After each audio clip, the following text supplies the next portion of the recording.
Hello guys, welcome back. इस video में हम लोग देखने वाले हैं कि आप अपने कंपोनेंट में CSS कैसे ऐड कर सकते हो।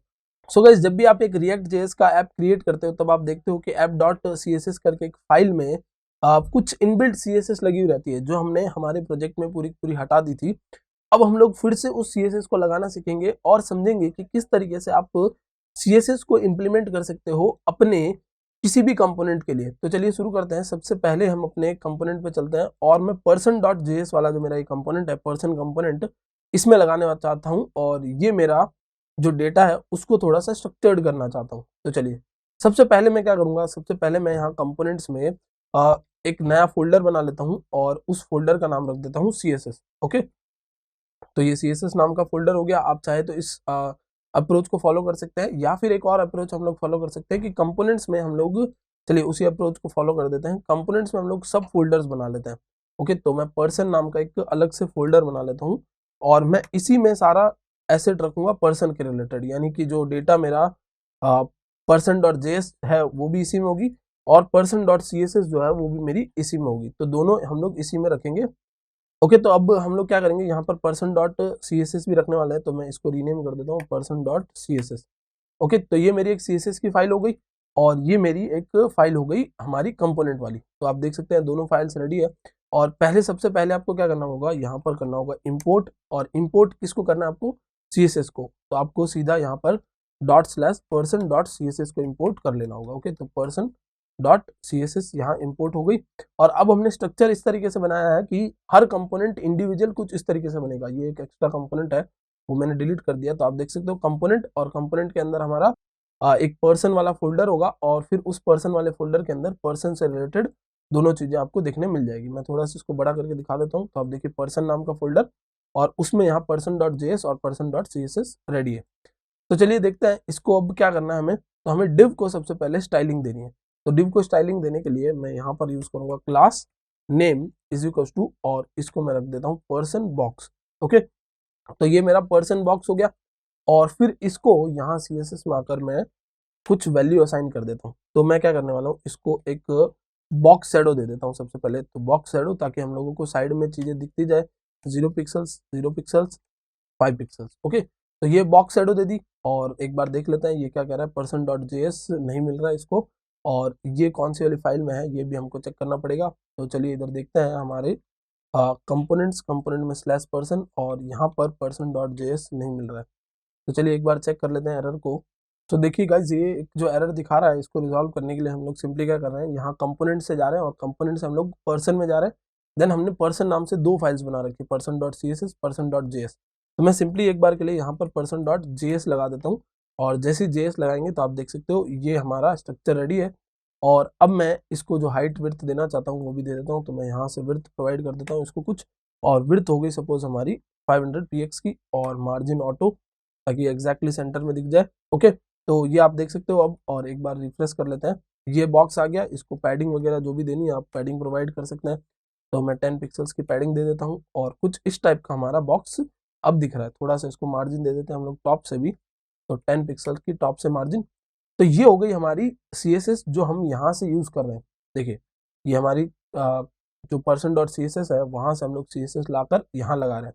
अब सपोज मैं H1 टैग को या किसी और चीज को, जैसे मैं लेबल को अगर कोई और कलर देना चाहता हूँ, तो मैं सिंपली क्या कर सकता हूँ, लेबल के लिए यहाँ पर अलग एक क्लास नेम, और उसमें हम लोग क्लास को नाम दे देंगे पर्सन लेबल।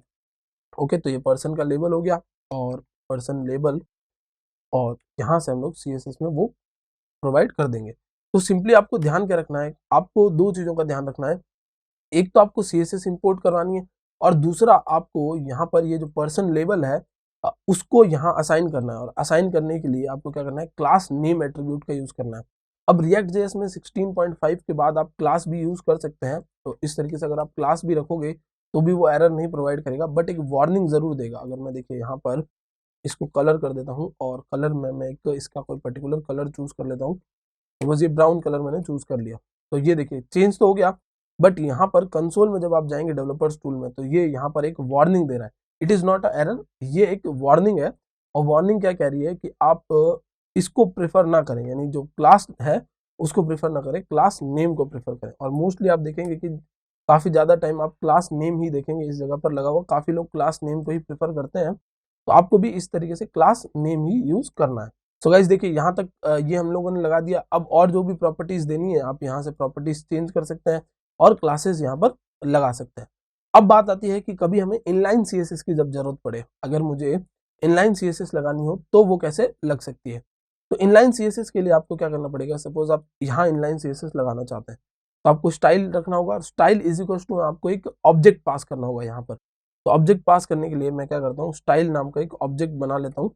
मैंने सिंपली अभी उसका एक नाम दिया है, मैं यहाँ पर ऊपर जाकर एक ऑब्जेक्ट बना लेता हूँ स्टाइल नाम से। तो एक कांस्टेंट वेरिएबल और उसका एक ऑब्जेक्ट, और ऑब्जेक्ट में आप क्या प्रोवाइड करोगे, तो ऑब्जेक्ट में जो आप प्रॉपर्टीज देना चाहते हो वो प्रोवाइड करोगे। जैसे मैं जो फॉन्ट की साइज बढ़ानी है तो फॉन्ट साइज और कितनी बढ़ानी है तो 20 पिक्सल्स, तो ये मैंने फॉन्ट साइज 20 पिक्सल्स दे दिया।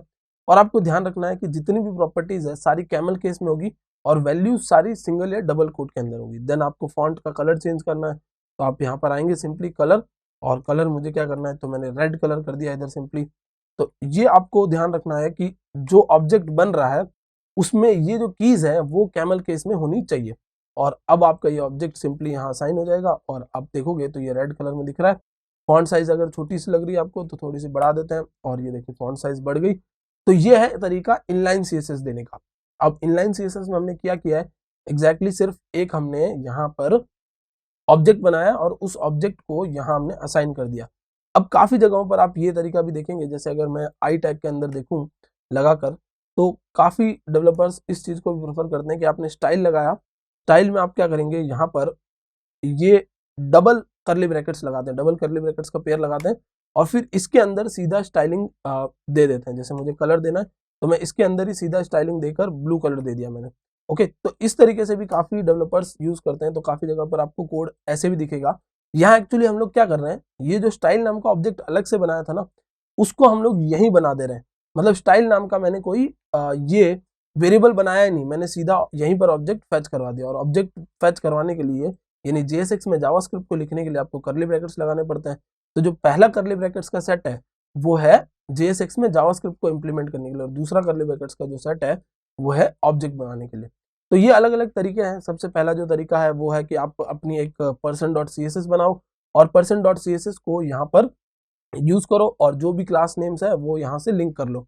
ओके, दूसरा तरीका है कि आप इस तरीके से इनलाइन CSS लगा लो।